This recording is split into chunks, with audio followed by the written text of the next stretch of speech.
Hello everyone and welcome back to our YouTube channel pets for nursing. So friends, हमारे इस YouTube channel पर आप सभी का फिर से एक बार बहुत स्वागत है फ्रेंड्स। सो आज की वीडियो में आज आप देखेंगे डाइजेस्टिव सिस्टम उसका पार्ट 5। ठीक है। सो इससे पहले चैनल में उसके 4 पार्ट अपलोडेड हैं। ठीक है। सो अब अगर आपने अभी तक जो 4 पार्ट्स नहीं देखे होंगे, सो प्लीज़ चैनल को विजिट करके या फिर आई बटन को क्लिक करके आप देख सकते हैं। ठीक है। सो अब तक हमने जो 4th पार्ट देखे, सो उसमें 1 to 4 पार्ट तक पूरा डाइजेस्टिव सिस्टम का जो फर्स्ट पार्ट जो इंट्रोडक्शन से लेके होके 4th पार्ट तक, मतलब जो स्टमक तक क्लियर उसका अप्लाइड एनाटॉमी देख के क्लियर किया है। सो अभी जो नेक्स्ट इस वीडियो में जो नेक्स्ट एक्सेसरी ऑर्गन है पैनक्रियास, सो देखने वाले। सो इससे पहले जो 3 तक जो एक्सेसरी ऑर्गन देखे थे, सो उसके बाद जो नेक्स्ट एक्सेसरी ऑर्गन है दिस इज पैनक्रिया, जो इस पार्ट में हम पूरा कवर करेंगे। ठीक है। सो इस पार्ट में जो पैनक्रिया उसके एनाटॉमी देखेंगे, देन पैनक्रिया जो रिलीज करता है जूस उसको पैनक्रियाटिक जूस कहते हैं, उसका कॉम्पोजिशन देखेंगे। देन उसके बाद function of pancreatic juice, then pancreas का ब्लड सप्लाई और last applied anatomy of pancreas. ठीक है। सो इतना पार्ट सब जो इस वाले वीडियो में आज हम क्लियर करेंगे। सो वीडियो प्लीज लास्ट तक देखेगा। सो सबसे पहले जो फर्स्ट पॉइंट है दिस इज द पैनक्रिया। ठीक है। सो डाइजेस्टिव सिस्टम 2 पार्ट्स में डिवाइड हो गई। सो उसमें फर्स्ट वन इज द जो जीआईटी ऑर्गन के मेन ऑर्गन है। ठीक है, जैसे mouth, pharynx, then oesophagus, stomach. ठीक है। और जो एक्सेसरी ऑर्गन है उसमें देन टीथ आता है, टंग आता है। ठीक है। देन उसके बाद अभी देखेंगे पैनक्रिया। सो उसका रोल क्या है डाइजेशन में। सो उससे पहले उसका इंट्रोडक्शन देखेंगे, देन उसकी एनाटॉमी हम क्लियर करेंगे। ठीक है। सो सबसे पहले पैनक्रिया क्या होता है, सो इंट्रोडक्शन में कर दें। Pancreas is a gland that is partially exocrine and endocrine. ठीक है। सो पैनक्रिया एक मिक्स ग्लैंड है, पार्शियली एक्सोक्राइन और एंडोक्राइन। सो सबसे पहले जानते हैं एक्सोक्राइन और एंडोक्राइन क्या होता है। सो जो बॉडी में, ह्यूमन बॉडी में जो भी सिक्रेशन रहते हैं ग्लैंड के, ठीक है, 2 तरीके से होते हैं। एक तो उसका सिक्रेशन वाया डक्ट होगा और एक डायरेक्ट इनटू द ब्लड। सो इस तरीके के कुछ 2 सिक्रेशन होते हैं। सो जो ग्लैंड उसका सिक्रेशन एक डक्ट में करती है उसको क्या कहते हैं, एक्सोक्राइन ग्लैंड। सो एक्सोक्राइन ग्लैंड का एग्जांपल उसमें आप सैलिवरी ग्लैंड कंसीडर कर सकते हैं, मैमरी ग्लैंड कंसीडर कर सकते हैं। ठीक है। वैसे ही पैनक्रिया का हाफ पार्ट या फिर पार्शियली पैनक्रिया एक्सोक्राइन है। ठीक है।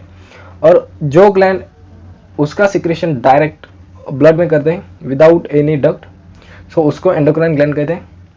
जो उसका टोटली सेपरेट सिलेबस में उसका जो चैप्टर है एंडोक्राइन ग्लैंड जो सिस्टम है। ठीक है।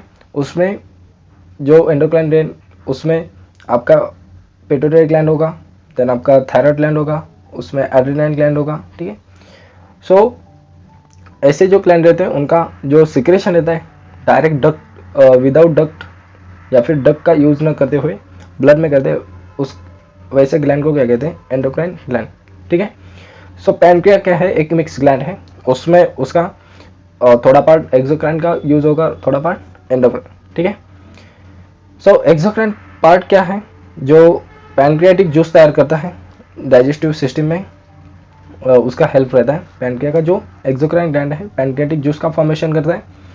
और एंडोक्राइन ग्लैंड जो हार्मोन सिक्रेट करते हैं, उसमें इंसुलिन हार्मोन। ठीक है। सो जो ब्लड लेवल रेगुलेशन का जो हार्मोन का वर्क है, इंसुलिन जो बॉडी में कौन सिक्रेट करता है, सो वो रहता है पैनक्रिया, और उसका एंडोक्राइन पार्ट उसमें सिक्रेशन करता है। ठीक है।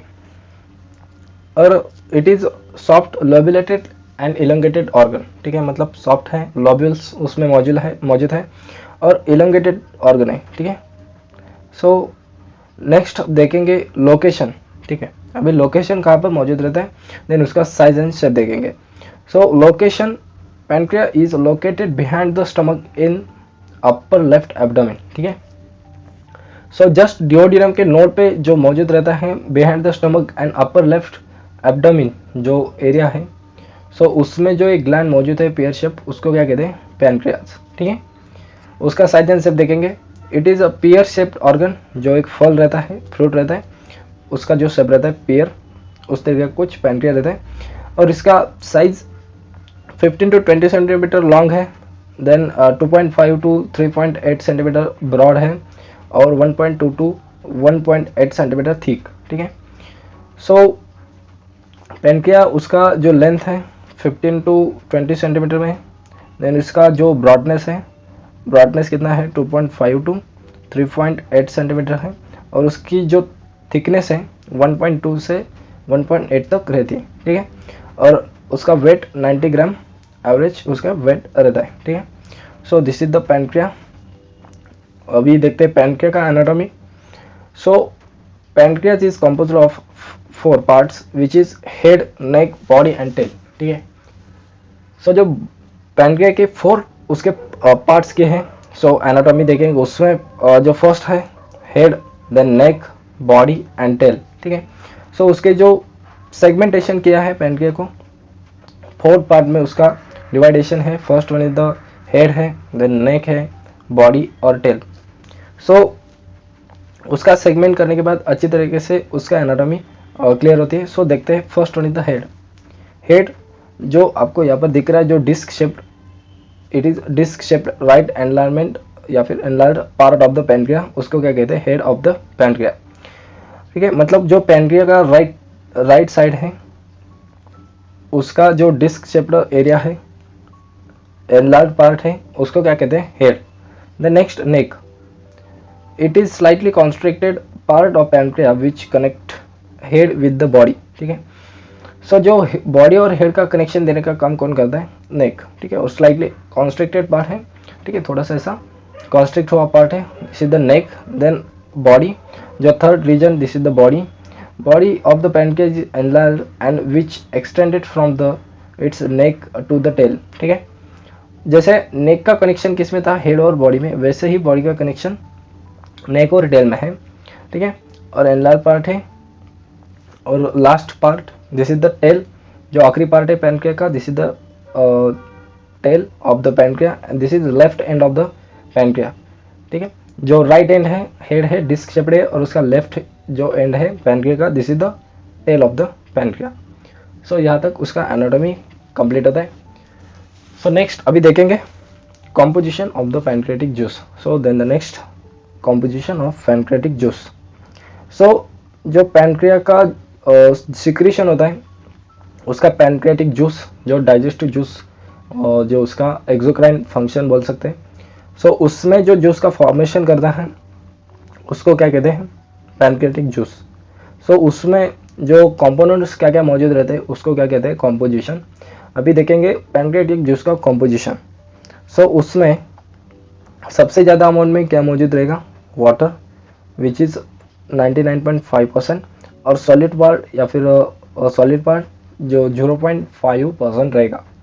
अभी उसमें दो तरीके के कंपोनेंट मौजूद रहेंगे सॉलिड में, एक तो रहेगा ऑर्गेनिक और एक रहेगा इनऑर्गेनिक। सो ऑर्गेनिक कंपोनेंट में सब एंजाइम रहेंगे, उसमें प्रोटीलाइटिक है, लिपोलाइटिक है, अमाइलेटिक है, ठीक है।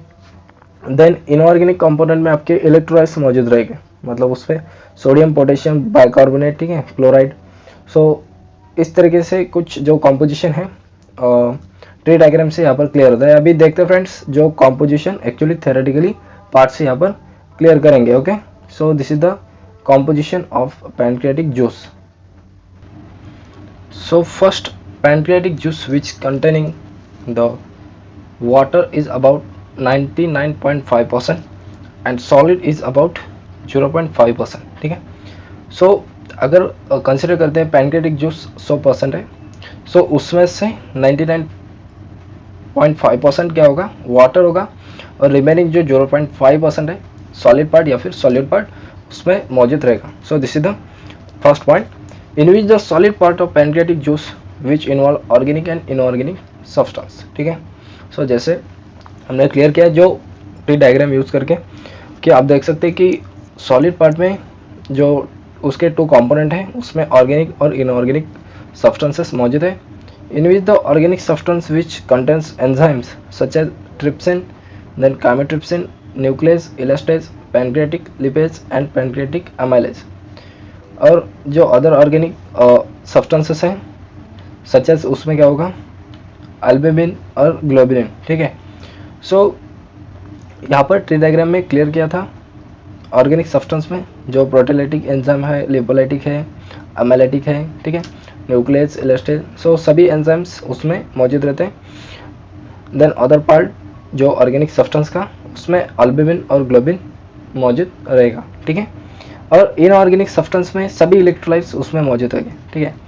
सो उसमें से थोड़े से इलेक्ट्रोलाइट्स कौन कौन से रहेंगे, सच एज सोडियम रहेगा, कैल्शियम रहेगा, पोटेशियम रहेगा, मैग्नीशियम रहेगा, बाइकार्बोनेट, क्लोराइड, फॉस्फेट और सल्फेट, ठीक है। सो इतने उसमें जो इनऑर्गेनिक सब्सटेंस लाइक इलेक्ट्रोलाइट्स उसमें मौजूद रहेंगे, ठीक है। Pancreatic juice is clear colourless liquid which consisting mostly of water, ठीक है। सो जो 99.5% है, मतलब मोस्टली पार्ट उसका वाटर से ही बना है, सो उसमें ज़्यादा अमाउंट में लिक्विड मौजूद है और उसका जो कलर है, मतलब जो कलरलेस है, ठीक है, उसका कुछ भी उसका कलर ही नहीं, ठीक है, कलरलेस है। Then amount of pancreatic juice कितना रहता है, सो एवरेजली ह्यूमन बीइंग में जो उसका एवरेज अमाउंट कितना है, सो 1.22 लेके 1.5 लीटर तक इतना अमाउंट उसका रहता है, ठीक है। Then pancreatic juice which is highly alkaline in nature, ठीक है, उसका पीएच ज़्यादा रहता है, ठीक है, अल्कलाइन रहता है। और pH of pancreatic juice is between the 8 to 9, ठीक है। सो उसके कारण उसका पीएच अल्कलाइन इन नेचर रहता है, ठीक है। सो ये था कॉम्पोजिशन ऑफ पैनक्रियाटिक जूस। सो यहाँ पर उसमें वाटर सॉल्यूट 99.5% वाटर रहेगा, देन रिमेनिंग 0.5% उसमें सॉलिड या फिर सॉल्यूट पार्ट रहेगा। उसमें इनऑर्गेनिक कंपोनेंट और ऑर्गेनिक कंपोनेंट में सच एंजाइम्स उसमें प्रोटीलाइटिक, देन लिपोलाइटिक, देन अमेलाइटिक, ठीक है, ट्रिप्सिन। सो उसमें सम एंजाइम रहेंगे और इनऑर्गेनिक पार्ट में सोडियम, पोटेशियम, बाइकार्बोनेट, क्लोराइड, ठीक है, सम इलेक्ट्रोलाइट्स उसमें मौजूद रहेंगे, ठीक है। सो इस तरीके से कुछ कॉम्पोजिशन यहाँ पर फ्रेंड्स कवर होता है। सो अभी देखेंगे friends next, this is the function of pancreatic juice, ठीक है। So then next one is the function. So अभी देखते हैं फंक्शन कौन कौन सा है पैनक्रियाटिक जूस। जो अभी तक हमने क्लियर किया कि पैनक्रियाटिक जूस जो पैनक्रिया का एक्सोक्राइन का सिक्रेशन है, उसमें कॉम्पोजिशन क्या क्या मौजूद रहते हैं, लेकिन उसका यूज़ क्या है या फिर उसका फंक्शन क्या है। सो आइए देखते हैं। So first one is the digestive function, the next neutralising function and last one is the endocrine function, ठीक है। सो उससे उसके थोड़े से फंक्शन है, उसमें से फर्स्ट डाइजेस्टिव फंक्शन, ठीक है। अभी डाइजेशन में उसका क्या रोल है, so digestion of carbohydrates, then digestion of fat और डाइजेशन ऑफ प्रोटीन, ठीक है। सो जो मैक्रोमोलिक्यूल्स हैं, कार्बोहाइड्रेट्स, फैट और प्रोटीन, सो उनका डाइजेशन करने में जो पैनक्रियाटिक जूस है उसका कैसा रोल रहता है। सो वहाँ पर उसका रिएक्शन होके जो डाइजेशन यहाँ पर कंप्लीट होता है। अभी कार्बोहाइड्रेट्स का डाइजेशन कैसे होता है, ग्लाइकोजन प्लस स्टार्च, सो पैनक्रियाटिक अमाइलेज एंजाइम यूज करके वहाँ पर आपको फाइनल प्रोडक्ट मिलेगा डाइसैकेराइड, ठीक है, जो कार्बोहाइड्रेट्स आपको लास्ट में डाइजेशन होके मिलेगा। देन फैट का कैसा डाइजेशन होगा, फैट उसका एंजाइम पैनक्रियाटिक लिपेज यूज करके फैटी एसिड प्लस ग्लिसरॉल आपका लास्ट एंड प्रोडक्ट मिलेगा। और डाइजेशन ऑफ प्रोटीन में ट्रिप्सिन में कन्वर्जन एंटरोक्राइनेज यूज करके, और वही ट्रिप्सिन फिर से प्रोटीन में उसका पॉलीपेप्टाइड या फिर पेप्टाइड में कन्वर्जन करने के लिए यूज होता है। सो वैसे इस तरीके से कुछ डाइजेशन फंक्शन जो है फर्स्ट पैनक्रियाटिक का, उसमें कार्बोहाइड्रेट, फैट और प्रोटीन का यहाँ पर इस तरीके के कुछ डाइजेशन कंप्लीट होता है। अभी नेक्स्ट फंक्शन क्या है, न्यूट्रलाइजिंग फंक्शन, ठीक है। सो एसिड बेस बैलेंस मेंटेन रखने के लिए जो बाइकार्बोनेट आयंस जो इनऑर्गेनिक सब्सटेंस का जो पार्ट है, सॉलिड पार्ट, सो बाइकार्बोनेट आयंस पैनक्रियाटिक जूस में न्यूट्रलाइजिंग करने का वर्क करते हैं और उसमें चर्निंग प्रोसेस है स्टमक की कंप्लीट करने में, वहाँ पर जो कायम रहता है, जो फूड पार्टिकल्स उसको कायम कहते हैं। सो उसको चर्निंग आउट करने के लिए और एसिड बेस बैलेंस उसमें मेंटेन रखने के लिए बाइकार्बोनेट आयंस पैनक्रियाटिक जूस में न्यूट्रलाइजिंग का फंक्शन परफॉर्म करते हैं, ठीक है। The next function, this is the endocrine function. अभी एंडोक्राइन जो उसका जो पार्शियली पार्ट रहता है पैनक्रियाटिक जूस पैनक्रिया का, this is the endocrine and some part which is exocrine. So in which the endocrine gland, so endocrine function में क्या क्या है, सो उसके 3 सेल्स मौजूद रहता है, अल्फा, बीटा और डेल्टा, ठीक है। सो अल्फा सेल्स क्या करता है, secrete the hormone glucagon, then beta cell क्या करता है, प्रोड्यूस द इंसुलिन, और डेल्टा सेल क्या करता है, सोमेस्टैटिन प्रोड्यूस करता है, ठीक है। सो अभी अल्फा जो हार्मोन है मतलब ग्लूकागॉन को क्या करता है, बढ़ाता है, मतलब उसका शुगर लेवल इंक्रीज करता है, और वही एंटागोनिस्ट हार्मोन जो है या फिर जो उसका अपोजिट हार्मोन है, this is the beta cells में मौजूद रहता है, दिस इज इंसुलिन, जो ब्लड लेवल डिक्रीज करता है। और इन दो हार्मोन को एक रेगुलेट करने के लिए जो उसमें हार्मोन मौजूद है, दिस इज सोमेस्टैटिन, डेल्टा सेल्स में मौजूद रहता है। और जो सोमेस्टैटिन क्या करता है, अल्फा सेल जो ज़्यादा अगर सिक्रेशन होता है ग्लूकागॉन को, उसको डिक्रीज करने के लिए बीटा सेल्स मतलब जो इंसुलिन मौजूद है, लेकिन सोमेस्टैटिन भी क्या करता है, थोड़ा फॉर उसमें रोल करता है और जो उसका बैलेंस है मेंटेन रखने का वहाँ पर काम करता है, ठीक है। So this is the third function of the pancreatic juice, ठीक है। सो यहाँ पर फ्रेंड्स फंक्शन यहाँ पर कंप्लीट होते हैं। सो अभी देखते हैं blood supply of the pancreas, ठीक है। So the next one is the blood supply. So blood supply किसी भी ऑर्गन को जो ब्लड का सप्लीमेंशन बहुत इंपॉर्टेंट है, ठीक है। उसके सेल को लाइव रखने के लिए ब्लड सप्लाई और उसमें ट्रांसपोर्टेशन प्रोसेस रखने के लिए क्लियर है। सो ब्लड सप्लाई पे सबसे पहले देखते हैं पैनक्रिया का ब्लड सप्लाई कैसे होता है। सो उसका ब्लड सप्लाई 2 तरीके से होता है। सो उसमें आर्टीरियल ब्लड सप्लाई होगा और एक वेनस ड्रेनेज, ठीक है। जो वेन से होता है उसको वेनस ड्रेनेज कहते हैं। सो डायग्राम देखते हैं सबसे पहले, this is the diagram of blood supply of the pancreas. So friends यहाँ पर आर्टेरियल ब्लड सप्लाई और वेनस ड्रेनेज कैसे होता है देखते हैं। सो आपको दिख रहा है डायग्राम में, दिस इज द पैनक्रिया। अभी उसको आर्टेरियल ब्लड सप्लाई कैसे होता है। सो सबसे पहले जो स्प्लीन रहता है, सो उसका जो आर्टेरियल सप्लाई रहता है, उसके जो ब्रांचेस रहते हैं उससे ही पैनक्रिया को ब्लड मिलता है। सो सबसे पहले जो स्प्लेनिक आर्टरी है उसका जो ब्रांचेस यहाँ पर आपको दिख रहा है, उससे पैनक्रिया को ब्लड आर्टेरियल ब्लड सप्लाई होता है, ठीक है। Then mesenteric artery, superior inferior mesenteric artery से जो उसका कनेक्शन या फिर उसका जो ब्लड सप्लाई है उससे ब्रांचेस से पैनक्रिया को मिलता है। Then pancreas to duodenal artery जो कॉमन है डिओडिनम और पैनक्रिया में।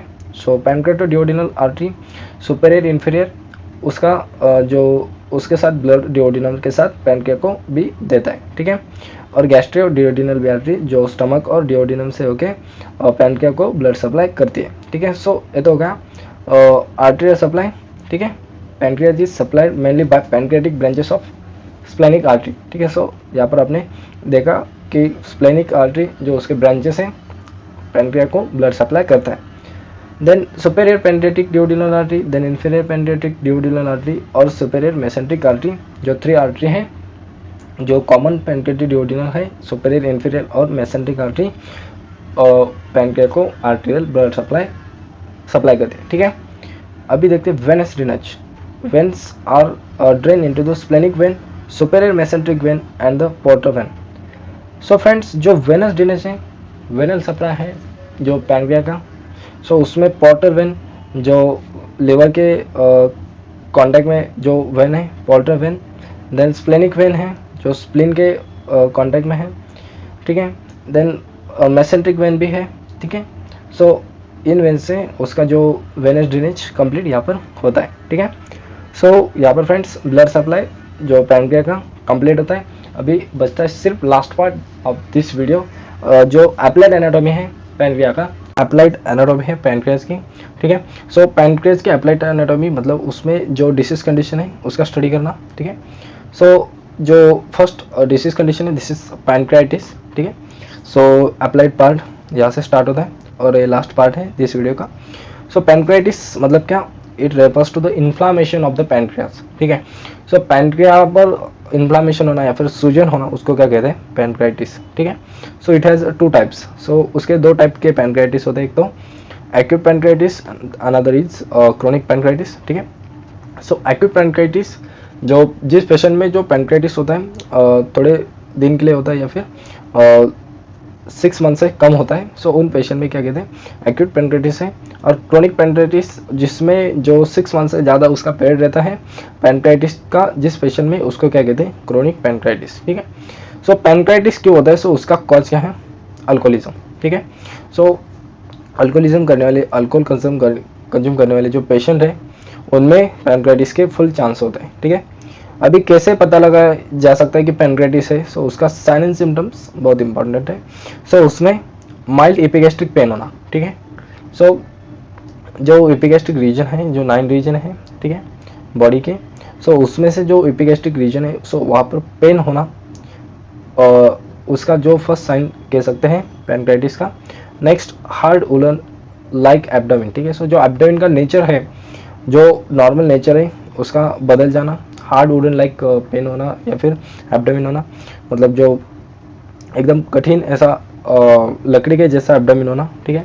Then disturb in digestion of carbohydrate, fat and protein, ठीक है। सो कार्बोहाइड्रेट, फैट, प्रोटीन में डिस्टर्बेंस होना, ठीक है, डाइजेशन अच्छी तरीके से कंप्लीट नहीं होना।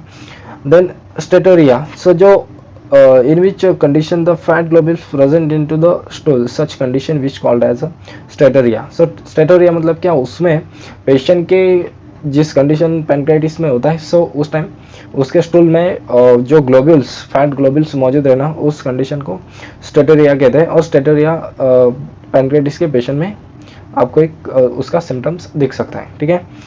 सो अभी देखते हैं उसका डायग्नोसिस क्या करते हैं। डायग्नोसिस यूएसजी करते हैं, अल्ट्रासोनोग्राफी करके भी पेशेंट पैनक्रेटिस का है या नहीं आप वहाँ पर पता लगा सकते हैं, ठीक है। So last one is the treatment of the pancreatitis. अभी ट्रीटमेंट क्या करने का है? सबसे पहले डायग्नोसिस करने के बाद कि चल गया कि पेशेंट को पैनक्रेटिस है, ठीक है, पता चलने के बाद, सो सबसे पहले उसका जो एनपीएम रखना है, मतलब नथिंग पर ओरल, ठीक है। पेशेंट को जो भी है आप एनजी ट्यूब से देंगे, ठीक है, नेजोगैस्ट्रिक ट्यूब से। पेशेंट इज केप्ट एनपीओ और नॉट अलाउड टू ईट और drink while receiving intravenous fluid hydration, ठीक है। सो सबसे पहले पेशेंट का एडमिट होने के बाद एनजी ट्यूब से उसको कुछ भी खाना है, पीना है, देने के लिए देना है। देन इंट्रावेनस फ्लूइड देने का है, क्योंकि डिहाइड्रेशन ना हो, सो उसको प्रिवेंट करने के लिए सम ड्रग्स ले सकते हैं। उसमें मेपेरिडिन है, देन एनाल्जेसिक्स है, उसमें पेन रिलीफ करने के लिए, ठीक है, आप उन पेशेंट को दे सकते हैं। Then continuously assessing the state of dehydration as it has to be prevented by providing adequate hydration by the IV, ठीक है। सो डिहाइड्रेशन प्रिवेंट करने के लिए एक तो पेशेंट को एनपीओ रखना है, ठीक है। सो उसके कारण पेशेंट को डिहाइड्रेशन के वहाँ पर चांसेस हो सकते हैं। सो उसके कारण पेशेंट को IV फ्लूइड कंपलसरी रखना है पेशेंट का डिहाइड्रेशन प्रिवेंट करने के लिए, ठीक है। सो ये हो गया treatment of the pancreatitis and whole about the pancreatitis as well as applied anatomy of the pancreatitis. So यहाँ पर फ्रेंड्स जो 5th पार्ट है, सो यहाँ पर कंप्लीट होता है डाइजेस्टिव सिस्टम का। सो इस वीडियो में सिर्फ इतना ही, पैनक्रेटिस लास्ट पॉइंट था, और यहाँ पर पैनक्रिया कंप्लीट होता है जो नेक्स्ट एक्सेसरी ग्लैंड था। So remaining part digestive system बड़ा है, सो उसके कारण उसके बहुत पार्ट होने वाले हैं। सो सिर्फ चैनल के साथ जुड़े रहेगा। So remaining part in next class. तब तक के लिए थैंक यू फ्रेंड्स। सो मिलते ही नेक्स्ट पार्ट में डाइजेस्टिव सिस्टम के। तब तक के लिए चैनल के साथ बने रहिए। सो ये वीडियो कैसा लगा प्लीज़ चैनल कमेंट करके बताएगा। अगर वीडियो पसंद आए तो वीडियो को लाइक कीजिए, शेयर कीजिए। सो मिलते हैं नेक्स्ट वीडियो में। तब तक के लिए take care, wish all the best.